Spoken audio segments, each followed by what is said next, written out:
I'm joined by Patrick Hubley. He's the programming director with the Utah Film Center. Great to have you on the show. Thanks so much for being here. Thanks for having me, Glenn. Okay, so some really fascinating films coming up, and Indeed. one has a familiar ring to it that a lot of people here are going to be very familiar with. Absolutely. That is the Five Brown story. Get us caught up on the back line of the story here. So, most of your viewers, I'm sure, know that the Five Browns are a local family of musicians who are world-renowned for their performances. And this film tells us the story of their background and how they became, internationally renowned musicians, but also explores the tragic aspect of their life, which is, sexual abuse at the hands of their father.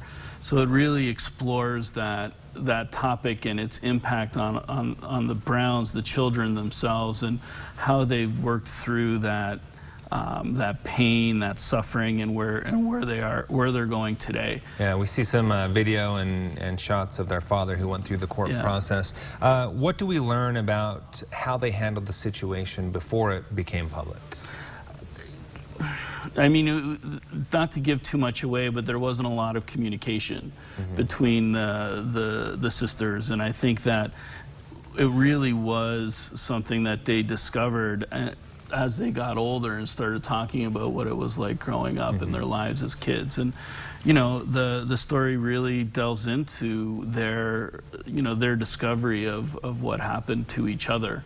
I think all of them thought that they were the only one, and kind of kept it to themselves. But when they discovered that it had happened, it really, I think, empowered them to do something about it. Now that it has run its course, they're still traveling together and performing, and they're also involved in Utah laws, making sure what happened to them doesn't happen to others. They've taken a real active role. Yeah, I think they've taken an active role not only in Utah but in other places as well, as far as trying to end the statutory sort of the limits of what the statute of limitations are on these crimes. And I think that they've definitely been here in Utah working on that, but I know that they're working in other places as well.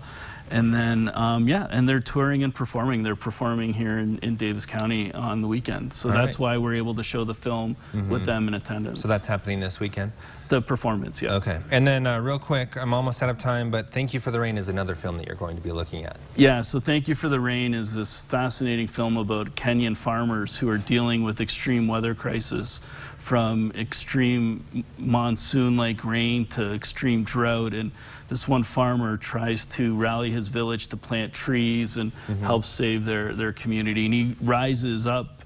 People recognize his efforts, and he becomes a representative to the UN on a farmers' council. So where and when will these screenings take place, and where can we get more information? So more information at utahfilmcenter.org. The screenings of the Five Browns will be at the Rose Wagner on Wednesday, the Utah Museum of Fine Arts on Thursday, and then Thank You for the Rain is in 2 weeks at the City Library. So our website. You can find all that information on your website. Yeah, indeed. Okay, thanks so much. Appreciate you having me here.